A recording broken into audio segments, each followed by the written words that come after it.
এইটো আমাৰ গোলাঘাট ৰাজহ চক্ৰৰ মৌখোৱা মৌজাৰ কাঠকটীয়া ৰেভিনিউ ভিলেজৰ এটা ভিজিআৰ লেণ্ড 329 নম্বৰ দাগ।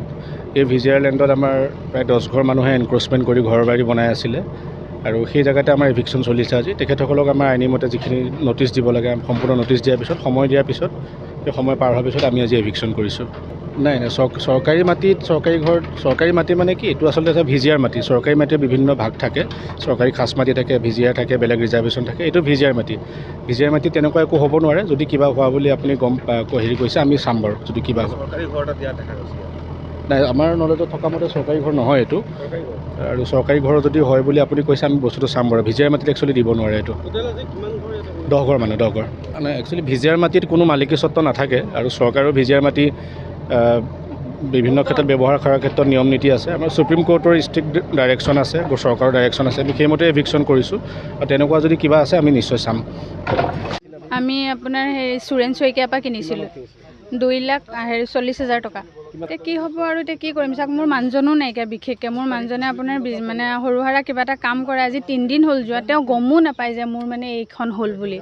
গোটেইখন ভাঙিছে। তেওঁৰ মোবাইলটো ছুইচ অফ, ফোনো লগা নাই।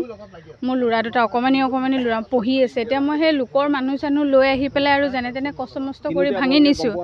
আমি কিনোতে গম নাপাওঁ যে চৰকাৰী মাটি হয় বুলি। আমাক কিনোতে কৈছে একচনীয়া পটা হয় বুলি, পটা উলিয়াই দিব বুলি কৈছে আমাক। অনলাইন হৈছে বুলি কৈছে খাজানা ৰচিদ দিছে। তেওঁ ক'লে নহয়, এই দাদাজনে ক'লে নহয়, আমি কেইবাদিনো গৈছোঁ মাটি মালিকৰ ঘৰত।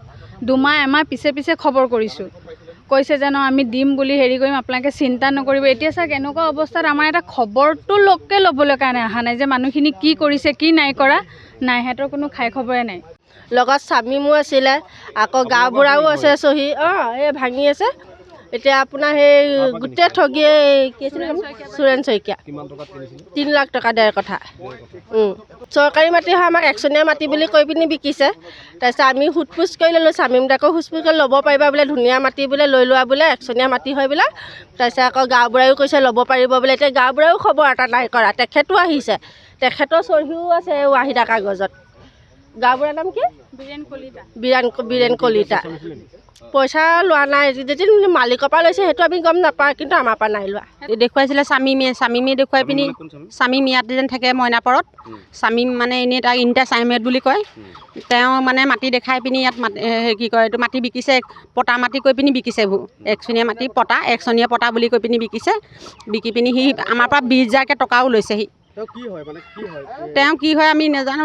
তেওঁ মানে ইয়াত মানে চবৰে দালালি কৰি থাকে আহি পিনি, মাটি দালাল কৰি থাকে আহি পিনি চব।